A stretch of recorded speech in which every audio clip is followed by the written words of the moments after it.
Welcome to your own channel let's study with Richa. तो हम अपना एजुकेशन इन कंटेम्प्रेरी इंडिया को कंटिन्यू करेंगे सब्जेक्ट को। उसका हम नेक्स्ट टॉपिक करेंगे LPG and impact of LPG on education. Sorry मैं ये वीडियो डालने के लिए लेट होगी, मैंने सुबह डालनी थी बट तो कुछ तबीयत ठीक नहीं थी। बट डोंट वरी, मैं जितना आपको मटेरियल प्रोवाइड करवा पाई आपके एग्जाम से पहले मैं ज़रूर करवाऊंगी। ठीक है, मेरी पूरी कोशिश रहेगी कि आपका पूरा सिलेबस अच्छे से, पासिंग मार्क्स जितना तो आप अच्छे से आपको करवा दूँ। ठीक है, तो चलिए हम अपना सेशन कंटिन्यू करेंगे। और सब्सक्राइब ना किया हो तो ज़रूर कर लीजिएगा और नोटिफिकेशन बेल को ज़रूर प्रेस कर दीजिएगा। ठीक है, तो चलिए स्टार्ट करते हैं। देखिए एलपीजी के रिगार्डिंग क्या क्वेश्चन बन सकते हैं। एलपीजी मतलब लिबरलाइजेशन, प्राइवेटाइजेशन एंड ग्लोबलाइजेशन। ठीक है, जिसमें से क्वेश्चन ये बन सकता है कि what do you mean by LPG, explain its need and importance in detail. ठीक है, और बन सकता है what are the merits, importance, benefits and advantages of LPG on education. देखिए अगर सेपरेटली बात करें तो सेपरेटली क्वेश्चन बन सकता है 4 मार्क्स में कि या तो आपको सिर्फ वो लिबरलाइजेशन पूछ लेगा या प्राइवेटाइजेशन पूछ लेगा, प्राइवेटाइजेशन एंड उसके इम्पैक्ट क्या है एजुकेशन पे। ठीक है, या ग्लोबलाइजेशन का पूछ लेगा, या 8 मार्क्स के अंदर कंप्लीट पूछ लेगा LPG, define it's what is LPG and define its importance on the education. ठीक है, तो मैंने जो सोचा है कि इसका मैं पहले आपको एलपीजी समझा देती हूँ अच्छे से और फिर उसका इम्पैक्ट एजुकेशन के ऊपर क्या है वो समझा देती हूँ, जिससे कि आपको क्वेश्चन कैसे भी आए, सेपरेट आए या एक कंबाइंड फॉर्म में आए, आप उसको अच्छे से अटेम्प्ट कर पाओगे। ठीक है, तो मेरी वीडियो टू द पॉइंट होती है, पूरी वीडियो को सुनना, अच्छे से समझ लेना कंसेप्ट को, ताकि आपको एग्जाम में ईजी रहे। देखिए लिबरलाइजेशन क्या होता है। Liberalization means removing all unnecessary controls and restrictions like permit, license, duties and imposed by the government. देखिए पहले मैं आपको कुछ चीज़ें, बहुत ही इंपॉर्टेंट चीज़ें बता देती हूँ। 1990 से पहले क्या था कि गवर्नमेंट हर चीज़ अपने गवर्नमेंट सेक्टर के अंदर रखती थी और जो लाइसेंस थे वो बहुत ही कम प्राइवेट लोगों को दिए जाते थे, वो ना के बराबर थे। बिकॉज अगर किसी को दिए जाते थे तो उनके आगे रिस्ट्रिक्शंस बहुत ज़्यादा थी कि उनको बहुत से पैरामीटर्स को क्लोज करना होता था, तो वो हर किसी के लिए पॉसिबल नहीं होता था। तो 1990 में और कुछ फाइनेंशियल क्राइसिस हुए 85 टू 90 के बीच में, तब इंडिया ने वर्ल्ड बैंक से लोन लिया। बट वो लोन लेते लेते इतना बढ़ गया कि उसका ब्याज ही, इंटरेस्ट ही बहुत ज़्यादा हो गया था। ठीक है, तो उसके बाद क्या हुआ, जो हमारे फाइनेंस मिनिस्टर थे उस टाइम पे मनमोहन सिंह जी, उन्होंने सजेस्ट किया कि हमें लिबरल एलपीजी को एक्सेप्ट करना चाहिए, हमारी कुछ जो पॉलिसीज़ हैं उनको चेंज करना चाहिए, that is called the NEP. तो पॉलिसीज़ को चेंज करके उन्होंने उसमें एलपीजी को लेकर आए। इसमें क्या हुआ कि लिबरलाइजेशन का मतलब हुआ कि उन्होंने जो कुछ नेसेसरी कंट्रोल थे गवर्नमेंट के अंदर उनको हटा दिया और प्राइवेट सेक्टर को बोला कि आप आइए, अपने टेंडर दीजिए, हमें जो सही लगेगा हम उसको एक्सेप्ट करेंगे और आपको उसकी परमिशन दी जाएगी। ठीक है, तो ये 1991 में इंट्रोड्यूस किया गया था। काफ़ी बहुत सारे एरियाज़ में किया गया था, एकदम से शुरू नहीं किया था, कुछ एरिया से स्टार्ट किया, फिर ऐसे करके इसको कंटिन्यू किया गया था। ठीक है, उस टाइम पे डॉक्टर मनमोहन सिंह जो थे वो हमारे फाइनेंस मिनिस्टर थे। ठीक है, उन्होंने ही ये सजेशन दिया था कि इस तरह से हम अपने जो हमारे सिर पे लोन है या जो हमने कर्जा वर्ल्ड बैंक से लिया है तो वो हम उसको चुका सकते हैं। So prior to 1991, private sector was not allowed in many industries. They have to take license and it was not easy. So these resulted in losses, inefficiency, high cost economy, reforms under liberalization are, इसके अंदर जो reforms किए गए थे वो कौन कौन से सेक्टर के अंदर किए गए थे, जैसे कि इंडस्ट्रियल सेक्टर में, फाइनेंशियल सेक्टर में, tax reform and foreign exchange reform. ठीक है, इनके अंदर चेंजेस करके इन्होंने स्टार्ट किया था। तो लिबरलाइजेशन हुआ कि जहाँ पर आपने कंट्रोल्स को रिमूव किया, लोगों को अलाउ किया कि आप आइए और अपना जो भी जिस तरह से भी आप अपना सहयोग दे सकते हैं इंडियन करेंसी के रिगार्डिंग, इंडियन इकोनॉमिक्स के रिगार्डिंग, उसको कीजिए। देखिए एक चीज़ और, इस टॉपिक को मैं कंटिन्यू करने से पहले आपको एक चीज़ बता दूं कि आप इकोनॉमिक्स के लिए एलपीजी नहीं पढ़ रहे हो, आप बीएड के लिए ये एलपीजी कंसेप्ट पढ़ रहे हो, तो इसको इतना ही पढ़िए जितना कि आपके लिए ज़रूरी है। बिकॉज अगर डीपली जाओगे तो इसके महारत्न भी हैं, नवरत्न भी हैं जो इन्होंने आगे डेवलप करे थे और वो भी आगे डिफरेंट कैटेगरीज के अंदर आते हैं। तो आपको इतनी ज़्यादा डिटेल में जाने की ज़रूरत ही नहीं है और ना ही आपके पास टाइम है। फर्स्ट ऑफ ऑल टाइम नहीं है, आप नॉलेज के लिए जा सकते हो बट बीएड के अंदर आपको इतना डीपली जाने की ज़रूरत ही नहीं है। ठीक है, क्योंकि आपसे पूछा जाएगा कि लिबरलाइजेशन या एलपीजी क्या है और उसका एजुकेशन पे क्या इम्पैक्ट है, because BEd is for the education purpose. Okay, and trade policy reforms, these reforms were done under the liberalization. Next is privatization. अब प्राइवेटाइजेशन में क्या होता है कि जो प्राइवेट कंपनीज हैं, कुछ गवर्नमेंट कंपनीज हैं, उनको प्राइवेट सेक्टर में कन्वर्ट किया जाता है। So it refers to mode of working by being outside the control of the government. उसके ऊपर गवर्नमेंट का कोई भी कंट्रोल नहीं रहता है, प्राइवेट सेक्टर्स अपने अकॉर्डिंगली उसको रन करते हैं। अब देखिए, जब एक बंदे ने खुद मैनेज करना है और अगर वो फैसिलिटीज प्रोवाइड नहीं करवाएगा तो लोग उसके पास नहीं जाएंगे, है ना, वो किसी और के पास जाएंगे जो उनको वही फैसिलिटीज दे देगा। क्योंकि देखो, लोगों की सोच ये हो जाती है कि हम पैसा देंगे तो हमें चीज मिलनी चाहिए, अगर चीज नहीं मिल रही है तो वो पैसे के पीछे कॉम्प्रोमाइज नहीं करेंगे, ठीक है, उनको चीज अच्छी चाहिए। सो वो ये प्राइवेटाइजेशन में क्या हुआ कि लोगों ने अगर अपने अंडर कंट्रोल लिया है तो उसके हिसाब से उन्होंने क्वालिटी भी प्रोवाइड करवाई है, ठीक है। सो इट गवर्नमेंट के ऊपर जब प्रेशर हट गया तो वो चार चीजों की और सोचने लग गई, है ना। So it refers to mode of working by being outside the control of government. It is a process of transferring ownership of the public sector, that is a government to the private sector, कि government sector से private sector की और उसको shift कर दिया गया। So privatisation indicates emergence of a new culture in the society in which marketisation, competition, efficiency become the guiding principal in economic decision making. अब जैसे मैंने आपको बताया कि जो अगर प्राइवेट दो कंपनियां हैं, अगर एक कंपनी अच्छे से फैसिलिटीज प्रोवाइड नहीं करेगी, then people will automatically shift to the another company because they are ready to give money but they are not ready to compromise with the quality, right. तो वो भी अपने कस्टमर को रखने के लिए अपनी क्वालिटी को इम्प्रूव करेंगे और in the end quality improvement और कस्टमर को रखने के चक्कर में आखिर इकोनॉमी तो बढ़ेगी ना, और अच्छी चीजें आएंगी शहर के अपने कंट्री के अंदर। So government has decided to give special treatment to some of the important profit making PSU means public sector undertaking, and they were given the status of Navratna. These are like GAIL, MTNL।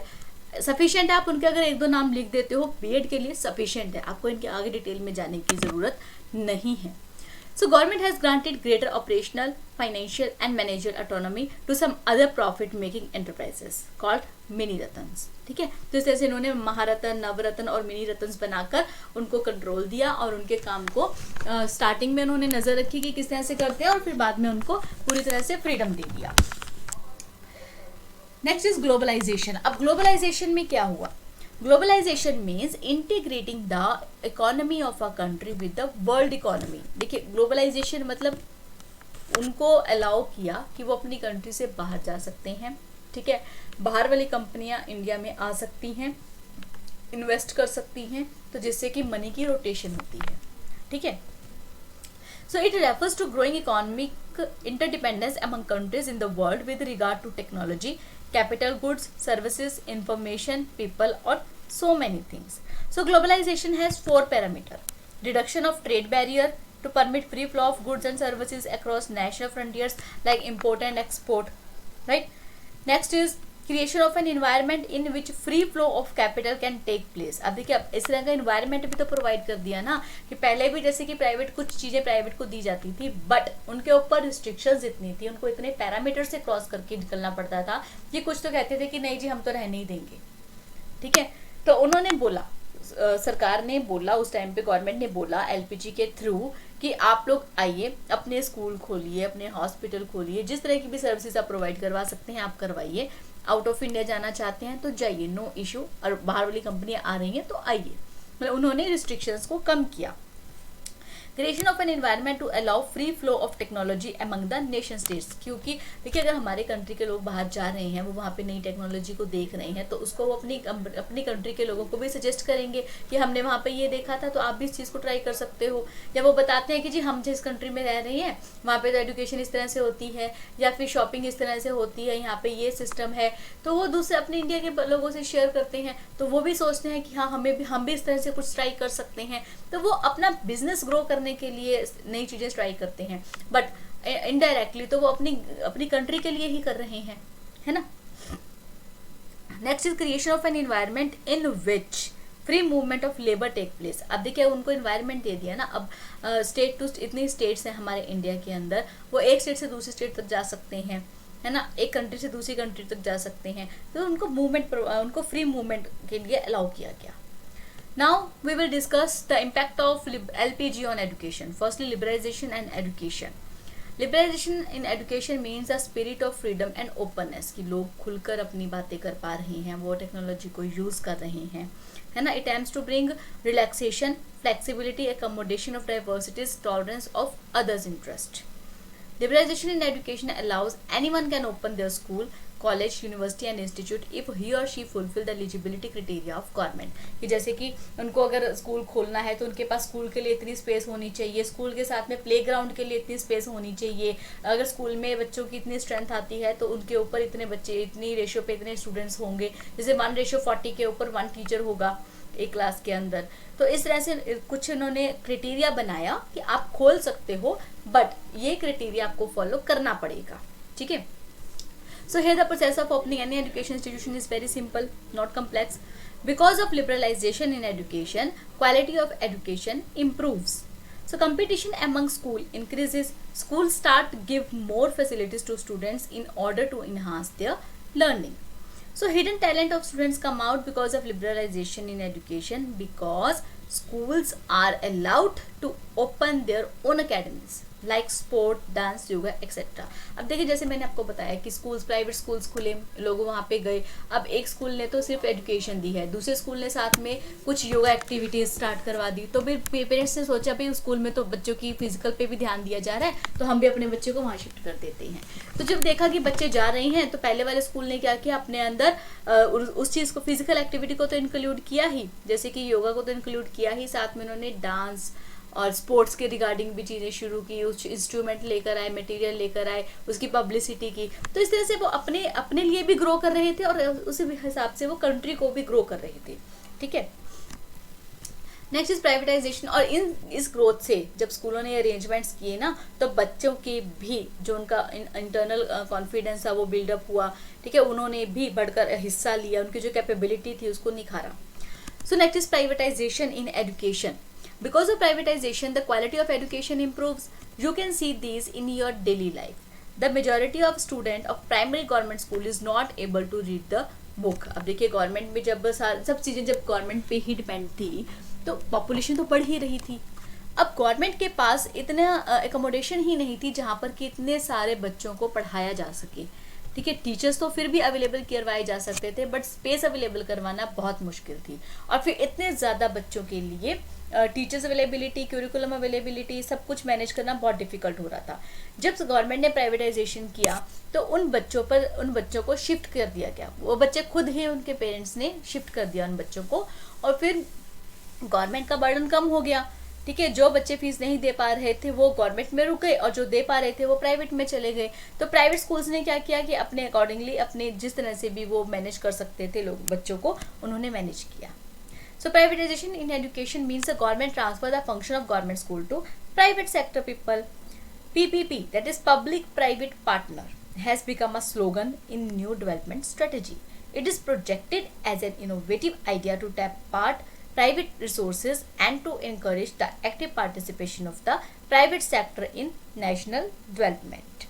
The aim of inclusive education achieved because of privatization in education. देखिए जब private schools में parents पैसे देने के लिए ready थे, ठीक है, टीचर्स के पास में इंस्ट्रूमेंट थे, तो स्कूल्स ने भी किसी भी बच्चे को इग्नोर नहीं किया. उन्होंने भी अपने पैरामीटर्स रखे कि अगर बच्चे को ये चीज़ें आती हैं तो उसको, अगर एक उसमें डिसेबिलिटी है, देन वी विल मैनेज. ठीक है. तो उससे क्या हुआ, जो स्पेशल नीड के बच्चे थे उनको भी स्कूल में एडमिशन मिला, उनको भी इंक्लूसिवली सब बच्चों के साथ में पढ़ाया गया. इंक्लूसिव एजुकेशन क्या होता है, जहाँ पर सब बच्चे, may be they have any disability और not, they study together. Inclusive education पे बहुत सारी वीडियोस मेरे चैनल पर आपको मिल जाएंगी. ठीक है. Now is globalization and education. Globalization से क्या हुआ, ग्लोबलाइजेशन से सबसे पहले तो हमारे एजुकेशन की क्वालिटी इंप्रूव हुई. ठीक है. क्योंकि बच्चे जब बाहर की कंट्री, जब उन्होंने टेक्नोलॉजी को यूज़ किया तो उन्होंने देखा कि बाहर की कंट्रीज़ में बच्चे कैसे क्या कर रहे हैं, टीचर्स ने देखा कि कैसे बच्चों को पढ़ाया जा रहा है, तो उन्होंने भी अपने अंदर चेंजेस किए. Next, it promotes world culture through interaction, partnership and networking among the countries improves the quality of teaching and research. As I told you कि टीचर्स ने भी देखा कि दूसरी कंट्रीज किस तरह से पढ़ा रही हैं, क्या वो नेटवर्किंग कंसेप्ट को यूज़ कर रही हैं, किस टेक्नोलॉजी को यूज़ कर रही हैं, तो सेम यहाँ पर भी फिर यूज़ किया गया. It is helpful in developing international understanding and perspective through the medium of higher education. It is helpful in evolving and using new strategy and techniques of instructions to provide higher education and generation new discipline. Through globalization, youth get world level knowledge of science, technology and experience of highly qualified professional. Globalization से क्या हुआ, उन्होंने technology के use करके without moving from one location to another location, with the help of technology they started to take the experience, their usage of technology, they all studied and उन्होंने अपने उस चीज को अपने रियल लाइफ में उसको उस टेक्नोलॉजी को अपने प्रोफेशन में यूज किया. ठीक है. Next is as education serves as foundational to globe stability. एजुकेशन के बिना तो स्टेबिलिटी आएगी ही नहीं ना. The development of multi culture awareness from an early age में integrate ideologies. With globalisation some of the challenges for knowledge, education and learning will provide today's learners the ability to be more familiar and comfortable with abstract concepts and uncertain situations. It enhances the students' ability to manipulate symbols. Highly productive employment in today's economy will require the learner to constantly manipulate symbols such as political, legal and business terms and digital money. Because when the students came to know that what the other countries are doing and what is going wrong in our country, then they try to change the symbols, right? If they will not, if अगर उनको पता ही नहीं होगा कि दूसरी countries में क्या हो रहा है या जो उनकी कंट्री में हो रहा है उसका अल्टरनेटिव वे क्या हो सकता है बेटर, ठीक है, या फिर क्या गलत हो रहा है उसको सही कैसे किया जा सकता है, उसकी नॉलेज कब होगी, जब वो उससे सिमिलैरिटी कोई चीज़ देखेंगे, है ना, तभी तो उनको पता चलेगा. It encourages students to work in teams. अब देखिए ग्लोबलाइजेशन से क्या होता है कि वो जब दूसरे बच्चों के साथ भी कोऑर्डिनेट करना सीखते हैं, उनके साथ कोऑपरेट करके उनकी बातें सुनते हैं और अपना पॉइंट ऑफ व्यू रखना सीखते हैं, तो वो एक टीम की तरह काम करते हैं, right. To able to work closely in teams is the need for the employees. Working in teams requires students to develop skill in group dynamics, compromise, debate, persuasion. As I told you, they learn to know the other's point and to keep up points in front of the others. Next is globalization breaks the boundaries of space and time. Knowledge-based business often complain that graduates lack the capacity to learn new skills and assimilate new knowledge. Globalization makes it easier for businesses because it is very difficult for the persons to go and then do the work. It is very difficult for others ना कि वो हर बार कोई भी काम है चलो flight पकड़ो और जाओ, ऐसा नहीं होता ना. आपके लिए जाना भी इजी नहीं है, उसके लिए कॉस्ट भी लगती है, तो ये आपका स्पेस, टाइम, कॉस्ट सब कुछ बचाता है. तो ये था मेरा सेशन एलपीजी का और उसके इम्पैक्ट्स. आई होप आपको कंसेप्ट अच्छे से क्लियर हो गया होगा. बीएड के रिगार्डिंग जो भी इंपॉर्टेंट पॉइंट्स थे जो बनते थे वो मैंने आपको सारे समझा दिए हैं और इसकी पीडीएफ भी मैं आपको प्रोवाइड करवाने की पूरी कोशिश कर रही हूँ. So please give time. I know exam सिर पे है but don't worry, I will try to provide you notes. So subscribe ना किया हो तो ज़रूर कर लीजिएगा और सेशन पसंद आया हो तो लाइक ज़रूर करके जाइएगा. Thank you so much.